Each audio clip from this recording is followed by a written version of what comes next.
My name is Connie Kirk. I'm from Austin, Texas. I was born June 7, 1948. My family members are civil rights champions. We all are in my family. In this area, when I was born at Holy Cross Church down the street on 11th Street. And it was a small wooden church. It also had a kindergarten and lower levels of elementary. And they had small rooms in the back of the church where the German nuns delivered all of the babies of color, like mainly Mexican and blacks. That's who predominantly lived in this neighborhood. This East Austin was wholesome. It was just well integrated with beautiful people. The blacks and the Hispanics had a loving environment. We were united. We had no racial problems between us, none whatsoever. Mothers would share recipes and beautiful foods, and we'd have little decorative parties and together in the streets and stuff. And they were really united. The mothers united the neighborhood. So I was raised first at 1011 Olive Street over in East Austin, 2 blocks from I-35. My father and mother met at Houston Tillotson College and graduated. And Daddy was accepted to 2 med schools. But before he could go to med school, and he was in the Army Reserve while he was in college and everything, World War II started. So he went to World War II. My sister was born while he was gone. And when Daddy came back, he had a family that he had to look after, and this was during segregation.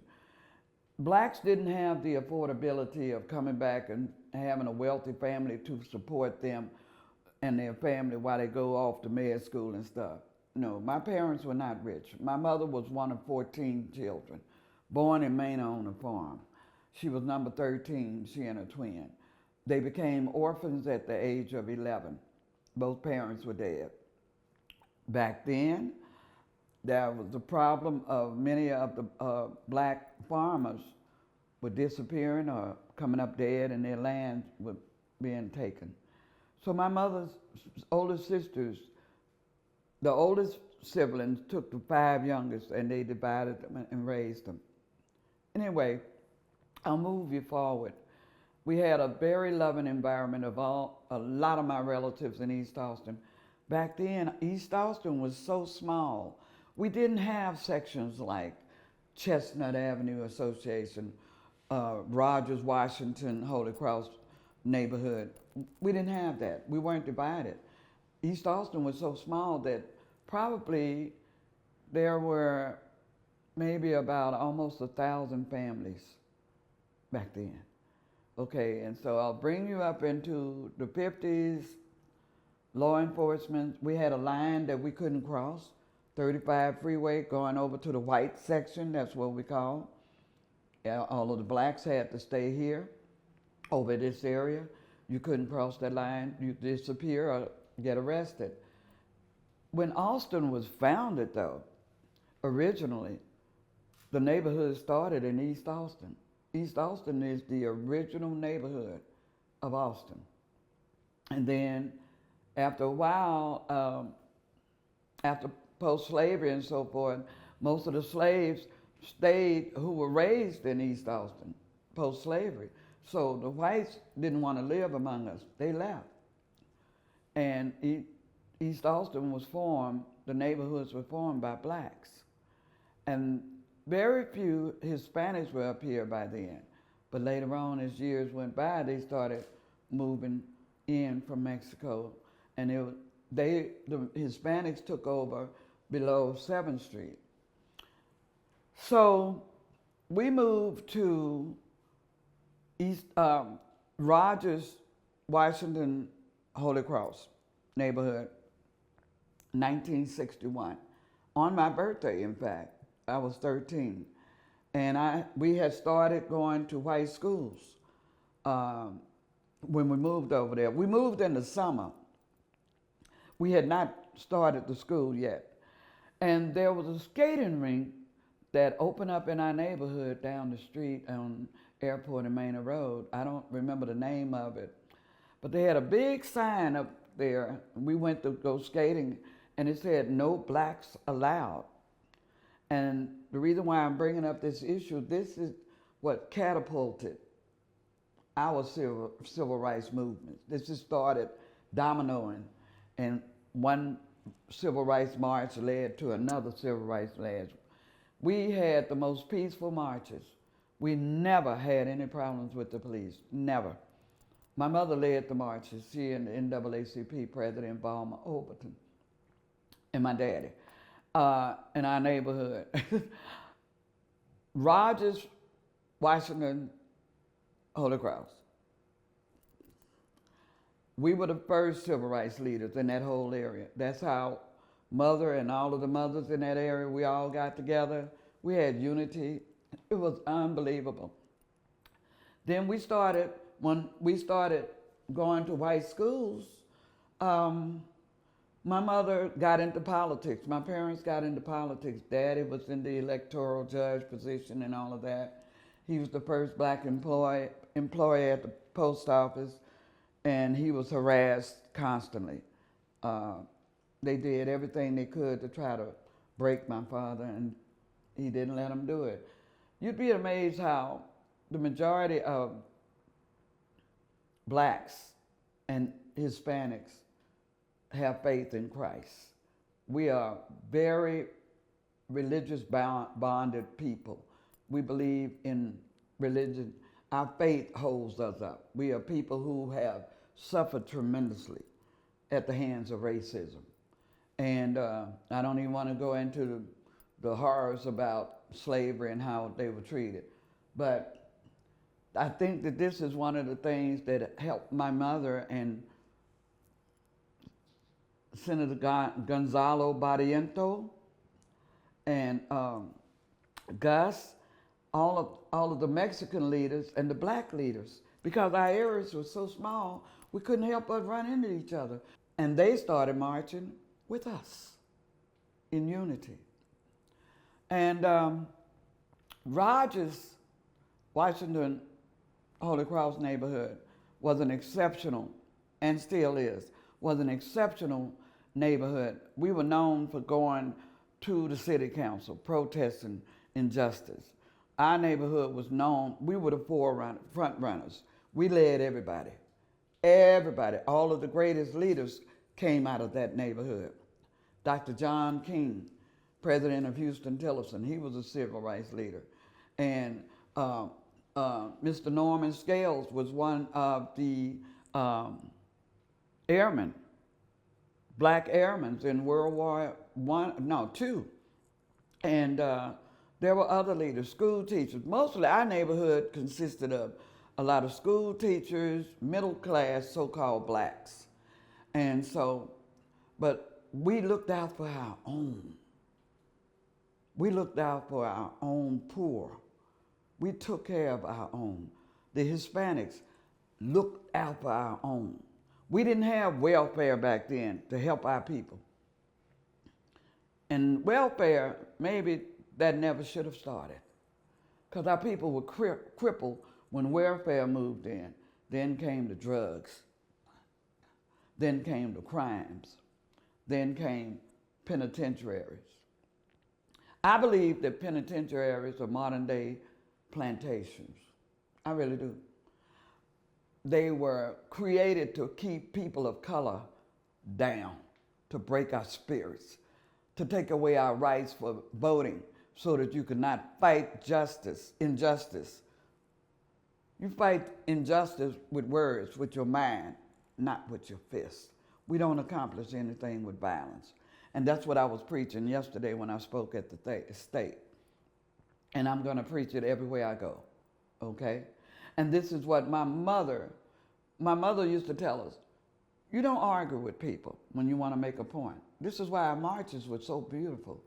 The sheriff department, the mayor, the governor heard about my mother. Everybody came to her.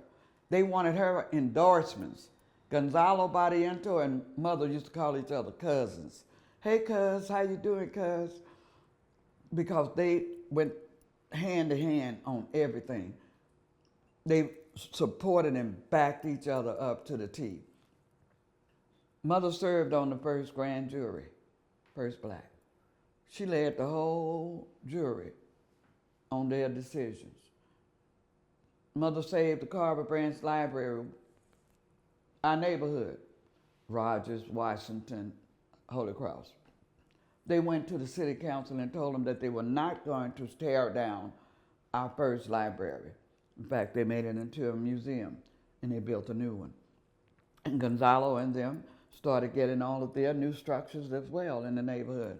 When people sit down and talk with their heart, when you sit down, rule out all of the other elements of discrimination or racial differences or colors or genders, like in this room, all of us are different races, genders.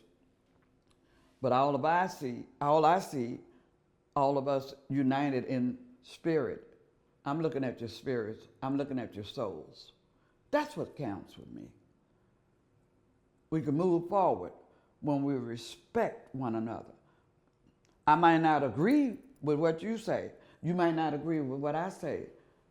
But that should not stop us from being together and moving forward to understand one another, because you might could convince me that you're right. All right? So I'm proud to be from that neighborhood. My mother turned out to be the first civil rights champion. And she fought for a lot of changes, and they were made. And my brother was the first black mayor of Dallas, and he was also the Secretary of State. And then he went to the White House with Obama as U.S. ambassador, U.S. trade ambassador. And my sister was on the Planning Commission, and I think she was first black. But we have numerous historical awards and halls of fame and stuff. I'm in the Hall of Honors at Austin High. I sang in the first black opera. I was first black to perform with the school orchestra because I won state competitions and such. And I gave a private concert for the student body, unlike nobody else. But when I came back over here, I never had fights with Mexicans. I never had fights with white kids. Never. I worked hard. My mother taught me how to try to unite whites and blacks and people of color together. But when I came back over here, you know who got me? The blacks from the black high schools. I had to fight them physically. They were mad. They called us white ends. You know what I'm saying? Because we wanted to push integration. We wanted to push love and peace and kindness. We wanted to have unity among the people. But they called us white Uncle Toms and so forth because we went to white schools. We had to put up with more hatred from the black students that went to black schools. I never had any problems with white kids. Never had any problems with Mexicans. In fact, I don't have problems with Mexicans or white kids now. I have adopted over 87 nieces and nephews. And after the day, I'll add, let me see, 1, 2, 3, 4, 5, 6, 7, 8 more today. Everybody calls me Auntie Connie. My adopted son is Latin. My daughter-in-law is from Colombia, South America. My grandbaby is mixed. I have Indians, Africans, Japanese, Taiwanese, Mexicans, Spanish. I have them all different color. And my mother taught us to be that way. And some of the kids in our neighborhood came out with that same learning to unite, to always respect other races. That's what the main lesson was taught in our neighborhood, Rogers, Washington, and Holy Cross. We were family. Everybody knew how old each other was. Everybody knew whose birthday. Everyone knew when somebody was sick. If somebody got sick, they all united.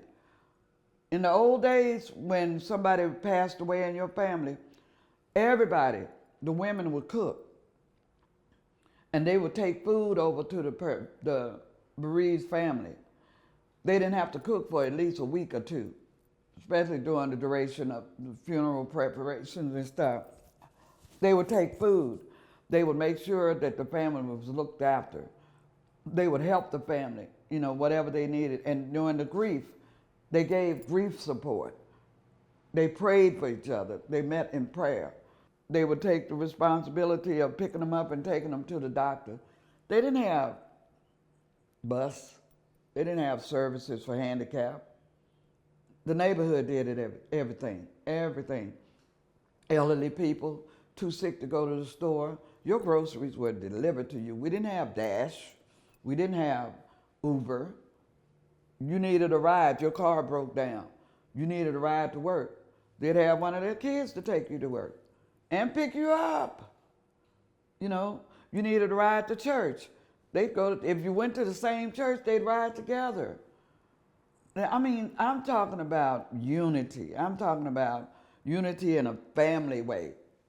Create a family environment. In Africa, in the old days, I was in the Peace Corps. I'm an ex-Peace Corps volunteer, and I served in the Peace Corps in '76 in South Africa during the apartheid war. And I had to evacuate from 2 different countries at war, narrowly. I've been kidnapped in Africa for 3 weeks. But I never lost faith. See, we are taught to lean on our faith. Families surround their children with prayer. When people get in trouble, you don't run away, you run to them. We didn't have the support of the white government for us. We had to fight for our own. We had to use our minds. One of the things that my mother was a school teacher for 32 years, and most of the school teachers, they all looked out for each other. If they found a family that was suffering, they would use part of their teacher's salary to support that family until they found a way to get that family back on their feet. If a family didn't have a refrigerator or a stove, or they didn't have a heater or air conditioner, the men would furnish that, would fix it. If they had problems, if they missed their rent or something, mother and her friends, her teachers, would get together and do a pool and put money in to pay people's rent. My mother sent so many kids to college with allowances and new clothes, paid their tuition. She put them on buses to go to schools out of the state or wherever. They got them on planes. My mother specifically targeted a lot of the children from the projects. Rosewood Project that just was torn down. And they're getting ready to put up, condos? And then Booker T. Washington projects are the only ones that are left. But my mother and the teachers, the black teachers in Austin united to take care of children of poverty. They wanted to make sure that those children had a way out of poverty. Our neighborhood was made of something unlike anywhere else.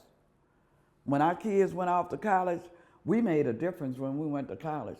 I went to TSU in Houston, pledged in a sorority, and behind my back, the sorority members that were in the marching band, my Delta sisters went and entered me into a singing competition because I was the lead singer for my sorority.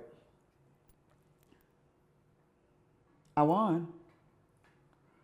It was to perform with the TSU Ocean of Soul marching band of 250 members, and we performed in the Houston Astrodome. We were the first black university to perform in the Astrodome. And guess what? I just found out last year, we are featured in the Houston Black Historical Museum now. Myself, my mother, and my niece were inducted into the National African American Women of Achievement Hall of Fame. I'm in the Hall of Honors at Austin High. And I'm the first black to win the Austin Chamber of Commerce Artist Award. A good cause, don't give up. When you believe in something, your dream, don't give up. Don't let other people discourage you from moving forward on what you know is right. Stand firm for what you are doing. I don't care if it's family or boyfriend or girlfriend or whatever. Don't let anyone stop you from following your dream or fighting for something that is just. Don't hesitate to save someone in trouble, especially a child. Don't worry about it. God's not going to let anything happen to you. Nothing happened to my mother. Many leaders were killed during the time my parents came civil rights advocates. Many of them. We never got a death threat. Isn't that amazing? Gonzalo and them either. None of us. We never got death threats from the whites. None. We had Mr. Poole in our neighborhood. Ira Poole, school teacher, also a cowboy. He had the prettiest, most beautiful white horse called Playboy. Mr. Poole rode Playboy down Congress Avenue and led in the 4th of July parade. First black cowboy. Tuskegee Airman, Mr. Norman came from our neighborhood. Mr. Poole came from our neighborhood. John King was one of the first black 3-star generals in the United States. Stuart King's father. We have a lot of historical people. Stella Banks that lived on the corner. She used to sing jazz in Hollywood and wrote music for Duke Ellington and Count Basie. Best friends with Billie Holiday and Sarah Vaughan. Look these people up. Y'all don't know. You don't know who they are, but they are jazz greats. She helped to found a integrated radio station between black, Hispanic, and white radio stations in Hollywood. Politicians, doctors, lawyers, they came back to visit us. When my father died, it was packed. It was packed. My mother was the first black school teacher at a Mexican school. Did you know that? And she did so well, they took her out of there and put her in a white school. They loved her over there too. My mama said, kill people with kindness. I say, make people run to you than from you. When you have seen miracles performed, when you've seen great victories accomplished by leaders, when you have witnessed people who said, we can do it, it can be done, we could take care of this if we stand together. What's the old saying of one of the presidents? United we stand, divided we fall. That is so true. And that's not just meant for one race, that meant for all of us. I believe in making everybody happy. When I go out, I want to make somebody smile. When I performed one time in California, and this was one of my toughest at the beginning of my career, and I was singing at this club, earning pennies and stuff, and I was singing and I was talking to the audience, and I talk to angels all the time. I keep my channels open for positive affirmations and optimism. And I heard a voice say, someone out there needs your help. Someone needs words of comfort. And I told him, I said, someone in this room is feeling bad about themselves. They're hopeless. They want to give up on life. Don't do it. Something wonderful is waiting for you. Sometimes when you fall, the next way out is up. So we all fall. You will fall. Those are called lessons. You have to fall. You don't know everything. You have to fall.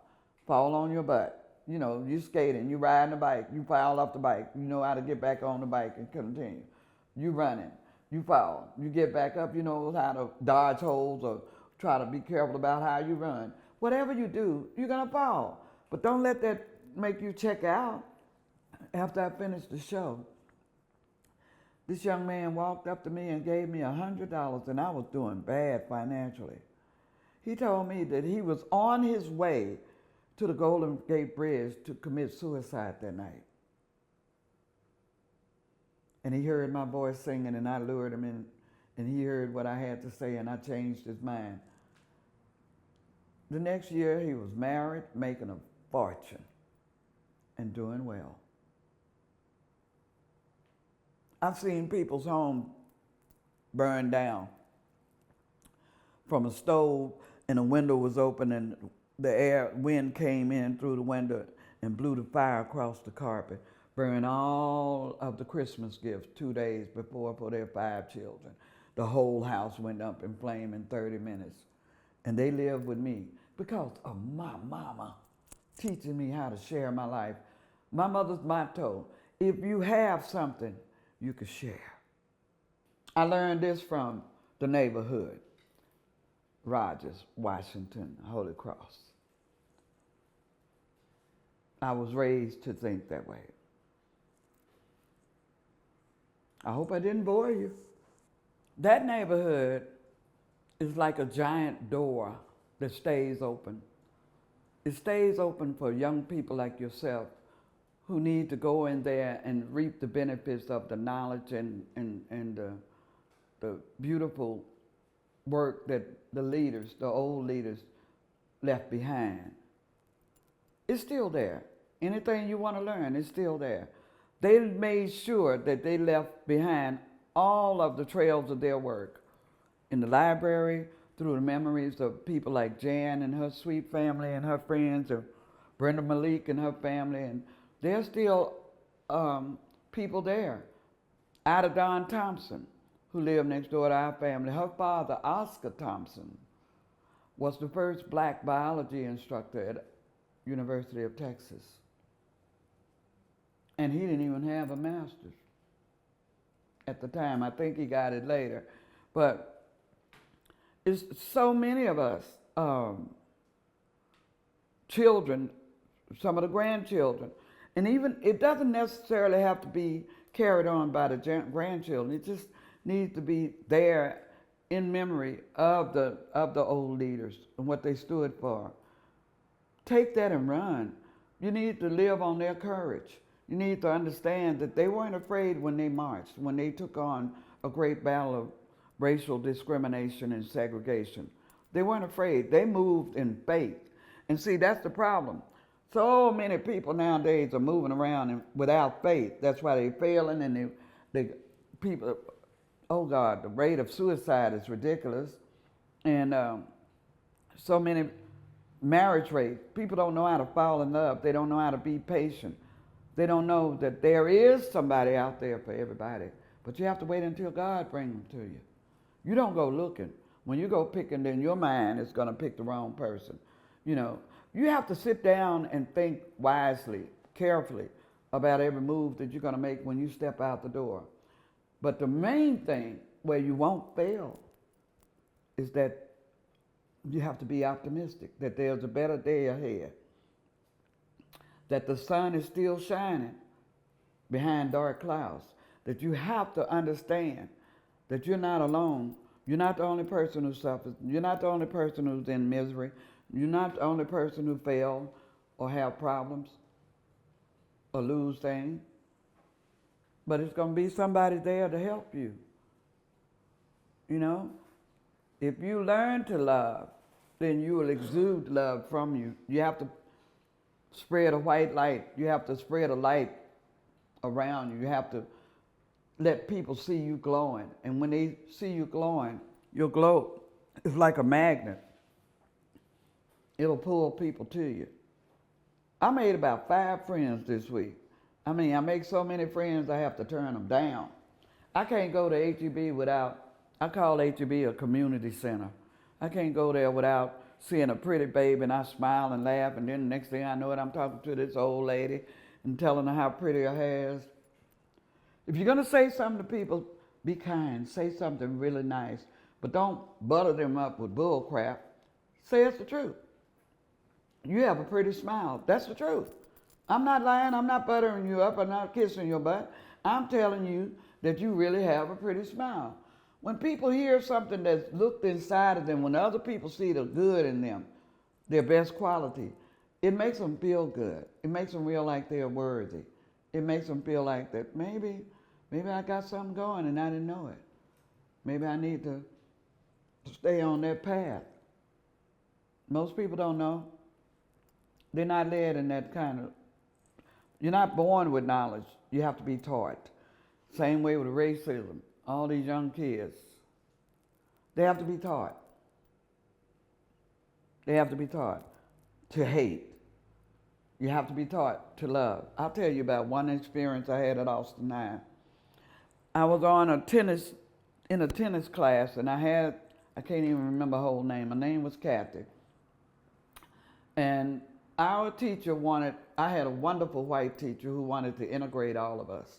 So she made the Mexican pair with a black or with a white, and did the same with a black, with a white or Mexican. Well, I got this young girl partner, a white girl, and we were the best in the class because I was also athletic. I ran track for 12 years. I know I don't look at it like it right now, but I'm going to get back to it later. Anyhow, we went there, and we won, and we had a ball, and she would just hug me, and she'd be so excited, and then I sang, and I was popular at Austin High.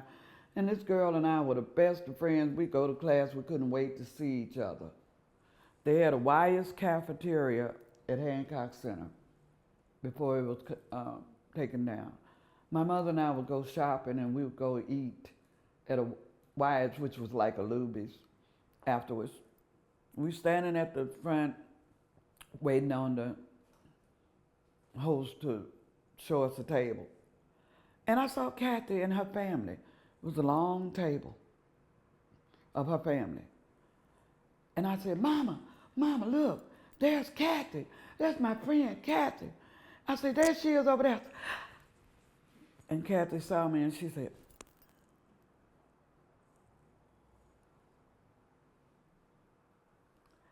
and I said, well, I guess she can't see me, Mother said. My mother took her hand and gently put my hand down. She said, she saw you, baby. As God would have it, the host was leading us to the table, and they so happened to pass by Kathy's table. I wanted to make sure that I saw what I saw. So when I got over close enough to her, I said, hi, Kathy.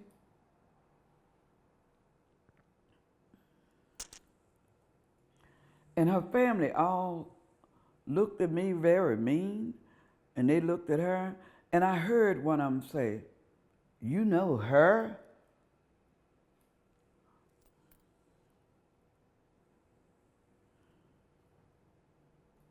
I went and sat at the table, and I had gotten my food. I ended up having to get my food to go because I kept crying in it. I was the kind of person that once you deceived me or betrayed me, I had the heart of a child. I was done. That Monday came, walked in, here come Kathy running in. And I said, I didn't say a word. I went to the teacher, I told her what happened. I said, please, I need another partner, preferably Hispanic.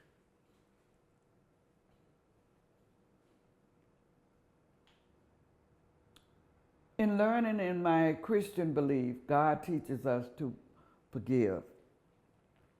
My heart was too young. I didn't know the Lord well enough. Though I had been going to church all of my life, I still didn't have, you have to have an experience.